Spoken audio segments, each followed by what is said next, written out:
Hello மக்களே, இப்போ நான் வந்து பார்த்திங்கன்னா சீரகம், இது கடுகு இதெல்லாம் போட்டு தயிர்லாம் ஊற்றி வெறும் சீரகம் மிளகா மட்டும் போட்டு இது பண்ண போகிறேன். இப்போ ஒரு பேனில் வந்து எண்ணெய் ஊற்றிக்கிங்க. ஸோ எண்ணெய் ஊற்றிட்டு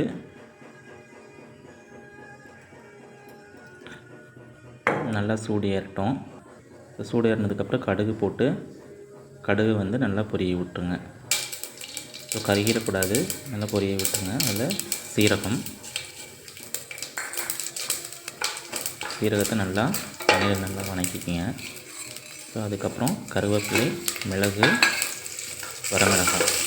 ஸோ இதில் வந்து பச்சை மிளகாய் போட்டிங்கன்னா இன்னும் நல்லா டேஸ்ட்டாக இருக்கும். நான் வீட்டில் பச்சை மிளகாய் இல்லாதனால வரமிளகாய் போட்டு நான் செஞ்சு காமிக்கிறேன். இது ஒரு வகையான டேஸ்ட்டாக இருக்கும். ஸோ அதையும் செஞ்சு ட்ரை பண்ணி பாருங்கள், இதையும் ட்ரை பண்ணி பாருங்கள்.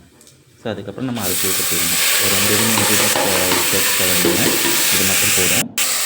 அரிசியை கொட்டி அதுக்கப்புறம் தயிர் எடுத்துக்கிருக்கேன், ஒரு கப்பு தயிரை ஊற்றிக்கணும்.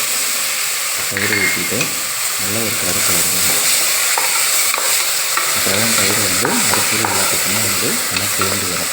ஸோ அதனால் தான் வந்து அரிசியோடு மட்டும் தயிர் ஊற்றி நல்லா கலந்துக்கணும். தேவையான அளவுக்கு உப்பு, உங்களுக்கு எவ்வளோ உப்பு தேவையோ தேவையான அளவுக்கு போட்டுக்கோங்க. கல் உப்பு இல்லாதனால நான் தூள் உப்பு ஆட் பண்ணிட்டேன். நீங்கள் கல் உப்பு போடுறதுனால போட்டுக்கோங்க, தூள் உப்பு போடுறதுனால போட்டுக்கோங்க. நல்லா கிளறிட்டு நீங்கள் வச்சுருக்க அரிசிக்கு எவ்வளோ தண்ணி ஊற்றுவீங்களோ அந்த தண்ணியை வந்து ஊற்றிடுங்க.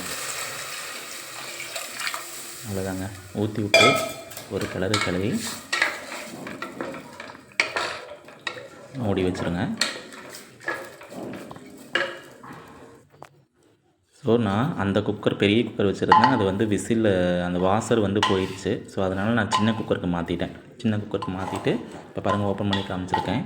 எப்படி இருக்குதுன்னு பாருங்கள். ஸோ அந்த வரமிளகா போட்டிருக்கனால ஒரு மாதிரி கலர்ஃபுல்லாக வந்து சாப்பாடு வந்து தெரியுது. பச்சை மிளகானா வந்து ஒயிட்டாக தெரியுங்க. தேங்க்யூ.